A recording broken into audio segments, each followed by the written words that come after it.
नमस्कार मित्रांनो. आज आपण शिरूरमधील सिद्धेश्वर पहाडीवरती आलेलो आहोत आणि या ठिकाणी तुम्ही पाहताय की 30 ते 35,000 झाडं जी आहेत ती लोकसहभागातून या ठिकाणी लावण्यात आली होती. यापूर्वी जर आपण पाहिलं तर इथं काही नव्हतं पूर्वी, परंतु नंतर लोकांनी आणि आपल्यासोबत आज तुषार वेताळ सर देखील आहेत. त्यांच्या फाउंडेशनच्या माध्यमातून देखील या ठिकाणी अनेक झाडं जी आहेत लोकसहभागातून लावली गेली. तर कोणकोणत्या अडचणी ज्या आहेत त्या आपल्याला आता इथं जाणवतात ते. तर सध्या तरी या ठिकाणी आम्ही 30,000 ते 35,000 झाडं लोकसहभागातून लावली गेली होती. एक 10 वर्ष झालं आम्ही याचं संवर्धन करत आहोत. तर या ठिकाणी झाडांना वृक्षतोड आणि काही ठिकाणी जनावरे किंवा लोकं नासधूस करतात, झाडांची तोड करतात ते. तर त्याविषयी आम्हाला थोडी पोलीस प्रशासन म्हणा की वन विभाग म्हणा, नगरपालिका यांच्या माध्यमातून आम्हाला थोडी मदत मिळाली. हं. या संवर्धन तशी मदत नगरपालिका, वन विभाग यांच्या माध्यमातून आम्हाला मिळत आहे. पण कसं असतं थोडं काही मर्यादा असतात त्यांना पण. पण काही आम्हाला जास्त प्रमाणात जर मदत भेटली, हं. तर वृक्षतोड म्हणा किंवा इथं संरक्षक कंपाऊंड म्हणा, असं जर करण्यात आलं, सीसीटीव्ही म्हणा, असं लावण्यात आले, तर इथलची वृक्षतोड म्हणा किंवा वृक्ष संवर्धनाला मदत होईल. आणि काही माध्यमातून आम्हाला जर वृक्ष संवर्धनासाठी पाईप म्हणा किंवा इतर काही साहित्य लागत असतं, तर हं. संवर्धन करण्यासाठी आपण पाहता, की पाण्याचे टँकर पण चालू आहेत. बरं.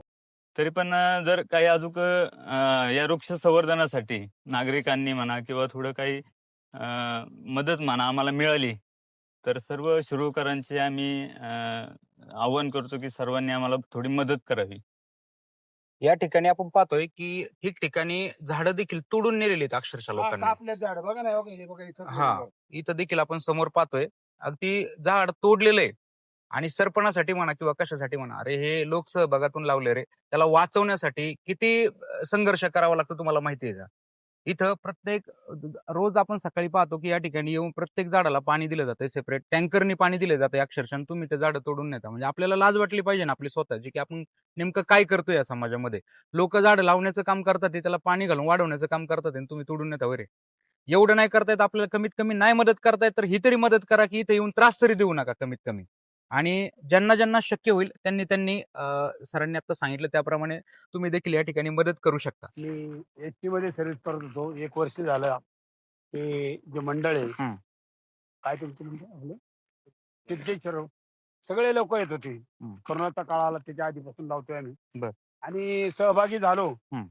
आणि तेव्हापासून लागली शेगोडी, ते जीवने सोडी ह्या उक्तीप्रमाणे हं. आम्हाला हे मिळालं. हं. सवय लागली. पण आज कंप्लीट 8 वर्ष ते 9 वर्ष मला सर्व्हिस सोडून झालेत. बर. पण लातावले मला लागली शेगोडी, ती जीवने सोडी अशी झाली.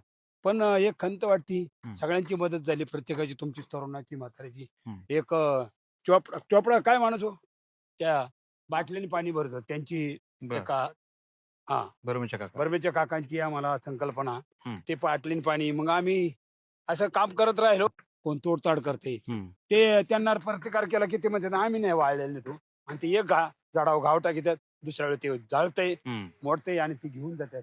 तर या झाडाचं संरक्षण व्हावं एवढी तळमळ आहे.